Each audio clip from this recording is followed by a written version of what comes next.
dari yang namanya sel induk spora yang bernama dengan sel induk serbuk sari yang nanti akan mengalami 2 kali proses meiosis, yaitu meiosis 1 dan meiosis 2, atau konsepnya yang seperti digambar di sebelah kanan ini guys ya.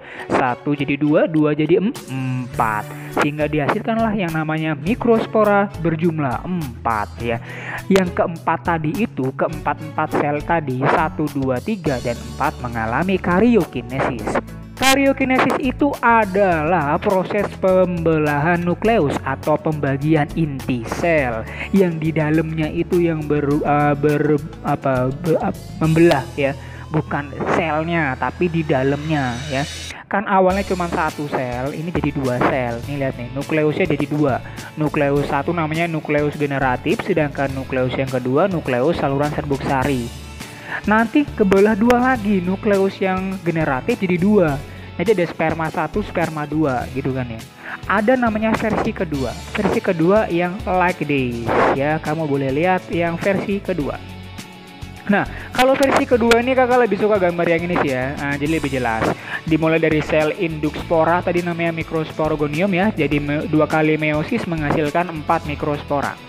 Nah, masing-masing 4 sel mikrospora tadi, ini kan awalnya cuma 1 nih. Ini kakak tulisin nih.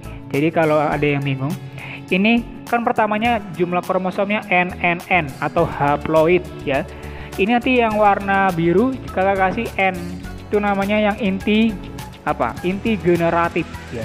Kalau yang warna merah berarti inti vegetatif. Ini buat kawin, ini bukan tidak kawin ya. Kawin. Nah, selanjutnya baru kita masuk sekarang ke bagian punya betina, yaitu megasporogenesis ya. Kakak naikin ya kameranya. Oke. Nah, namanya prosesnya adalah megasporogenesis. Kalau yang pada proses megasporogenesis ini agak lebih ribet guys ya, karena ada 3 kali karyokinesis. Sama kayak tadi. Apa itu megasporogenesis? Genesis adalah proses pembentukan, sedangkan megaspora adalah megaspora atau alat kelamin betina pada bagian bunga atau pada tanaman ya. Megaspora. Megaspora dimulai dari sel induk spora yang sifatnya 2N atau diploid, kemudian mengalami meiosis kayak yang tadi ya. Jadi dia mengalami meiosis kayak pada sperma tadi, mengalami 2 kali meiosis sehingga menghasilkan 4 sel. Ini 1, 2, 3, 4.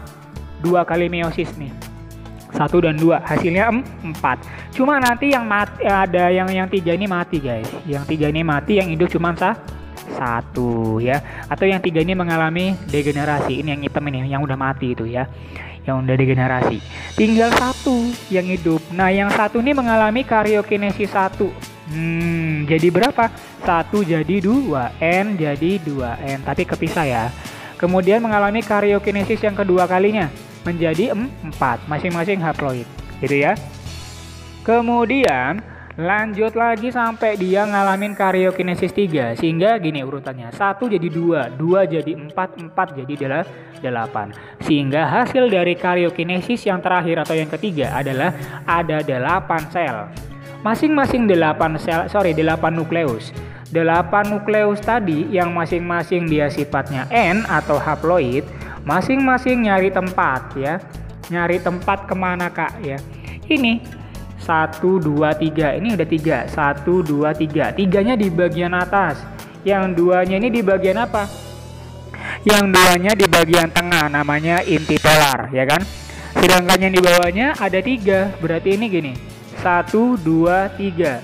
1, 2. Hitung. 1, 2, 3, 4, 5, 6, 7, 8. Pas kan? Tadi hasilnya ada berapa? Ada 8. 8 ini tersebar dalam posisinya masing-masing ya. Nah gitu.